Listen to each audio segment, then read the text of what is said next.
घर में आते आते किन का पियास लग जाला काने नदिया में जाके जाके पी लेल होगा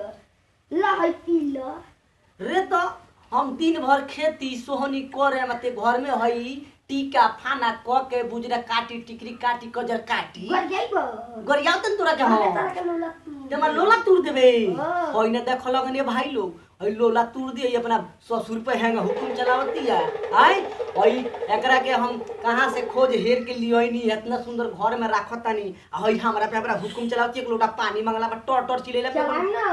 ते चलाई बे हमर बाबू यही से दूर रख दे देल बा तो दहे तेलवन तोरा मुड़ी पर रहे खाती ते रहबे तेरा का पानी ला के तेरे देल बा ते पानी खाए के ना देबे ना दे जो खाना लेके आ जा काल के खा लो नाला में खाना ते खाए के ना देबे हमरा के ना दे जाके काल के खा लो आवे दे बेटा के आज बेटा आवता तो आज तोर सारा करतूत ओकरा से हम कहतनी कि ते हई टीका फाना क के कजरा काटी हई केसिया काटी हई सारा हई बिंदिया सजा के ते का करत रे कि जब ते बूढ़ के वो खाए के ना देबे जब ते बूढ़ के वो खाए के ना देबे तो बताओ ई बूढ़ कहां जाई तो हम का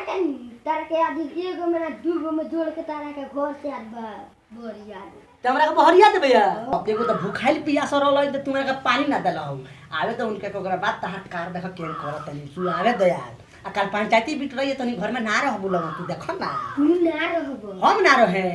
हम ही ना रहे एगो में दूगो पंच ले से को तारा के घर में से निकल आई हां त निकलवाया ना के निकलो त पंचायत फैसला करी आवे तो कल ओकरा बात तार है सब है सब तार सिंगार कोइला वही ठल आई छौकल सब तार निकलवा देते तू रुको ना हो तू रुको तू टेंशन का लेता रो आई बूढ़ के आई बूढ़ के रोवा के रख देले बस दिन भर काम कोइला पे पानी ने गले दे हमर कोरा जात फाट गइल बा आज कल पंचायती में तोरा सब कोनो को निकलवा पंचायत में सब कोनो को निकलवा कोनो को तोरा के ना रह दे सब आई बाप है बूढ़ है दिन भर मेहनत करके आवत आई पानी देती है कि मैठन चलावती जा बुझाता ही हमरा जब से आइल बिया तब से हमरा सीना पर कोदो दरती आई बाप कोदो है देखो है रात भर जाके सुत तनी मच्छरदानी लगा के हां हां आंख दिखाओ तो आंख तार आंख नु खिंचवा दे तनी आरो तो उ सार लइका के उनको को बताए ना आज आंख दिखाओ तो खाए के पानी कुछ ना देबे ते हमरा घर में का करे रहबे ते जो ते हमरा घर में से जो ढेर बोल बताओ ओ लाते कुछ आई बाप होई न देखो होई हमरा के लाते मारी होई ते हमरा के मरबे हैं हमरा के मरबे हमरा के मरबे हमरा के मरबे हैं रोत के बेटा बुआ बुआ देलो हमरा के मरियो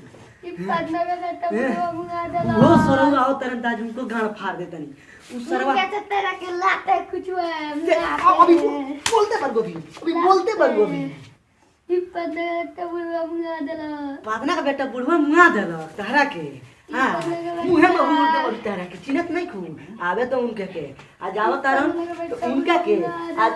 बहुत सरो के मुंह में ये हुर दे तारा के एगो में दूगो जोड़ के तारा के घर में से निकलवाए हां तो निकलवावा ना तारा बाप के घर निकलवाई ह हैं हमरा पर हुकुम चलनियन लात देखइयन बुढ़वा बुढ़ा गेल बच्चा कर मतलब तो नहीं के सब जना हमरा के मार मार कइले रहत ल खेती कटनी सब हम करतनी आई ना देखा नहीं आई देखो नहीं हई लोर छिवत इनकर